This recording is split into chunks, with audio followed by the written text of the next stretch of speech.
Hi, I'm Dr. Mark Charrette, and what I'd like to do is share with you the most common pattern that is developed in the foot, which is pronation. Now notice I said developed. We aren't born, apparently, with pronated or supinated feet.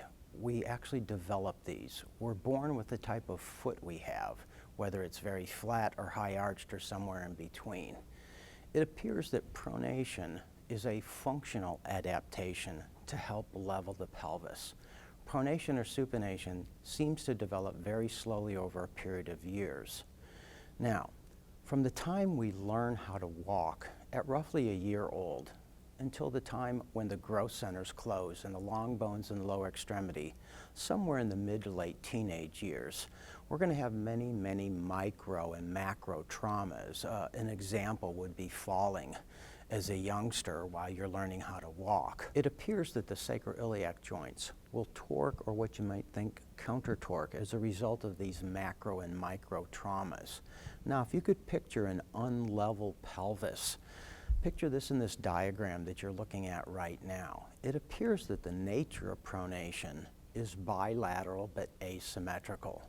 What happens in pronation is, if you can picture a normal foot, meaning not pronated, and if you took a superior to inferior dimension on that foot, if you compare that superior to inferior dimension on that foot to the superior to inferior dimension on a pronated foot, it's obviously shorter or flatter. So if you could picture the pelvis tilted here, and on the high side, the higher or more superior ilium, the foot pronates more, you would see that it would have a leveling effect on the pelvis.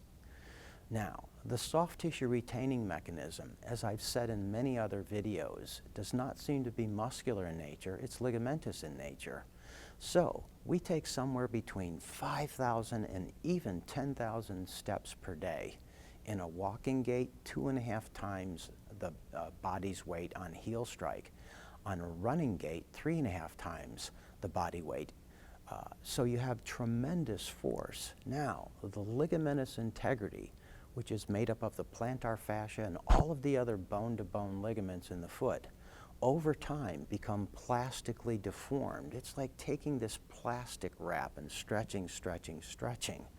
So that's why, after adjusting the foot in this pronation protocol, which consists of 7 different adjustments, you'll find that you're going to need to support the arches, either temporarily with taping or in a more permanent way, functional way, with an orthotic based on measurement where it supports all 3 of the arches, since when the foot is functional, all 3 of the arches do the same thing, meaning decreasing or increasing their height. So if you put an orthotic that had corrections or stabilizers at what you might think of as the lowest end of the normal range of motion, you'll find that from heel strike to toe off, this orthotic device would allow for the normal range of motion and block the excessive. And that's exactly what a foot leveler orthotic does. The greatest distortion in the foot occurs at that part of the gait cycle, which is known as mid-stance. That's where the heel and toes are both in contact with the floor. If you want to find the greatest degree of pronation or supination, it can be viewed at that portion of the gait cycle. Now, on a pronated foot at mid-stance, the navicular is always inferior and medial compared to its neutral component.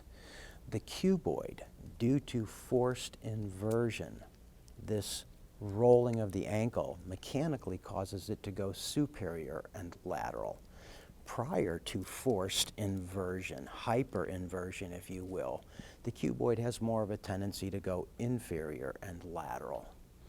The 3 cuneiforms at mid-stance literally drop straight inferior, as you can see on the chart. Now, the 3 arches in the foot, the medial longitudinal arch, the lateral longitudinal arch, and the anterior transverse arch, will all decrease their height.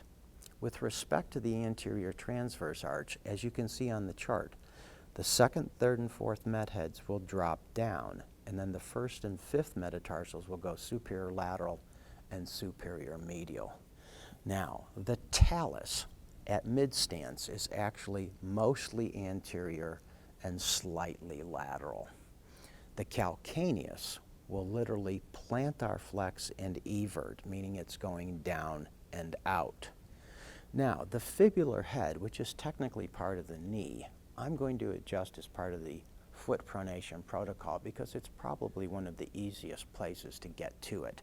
The fibular head will always go posterior and somewhat lateral in some cases. So now I'm going to show you the 7 adjustments for the pronation protocol.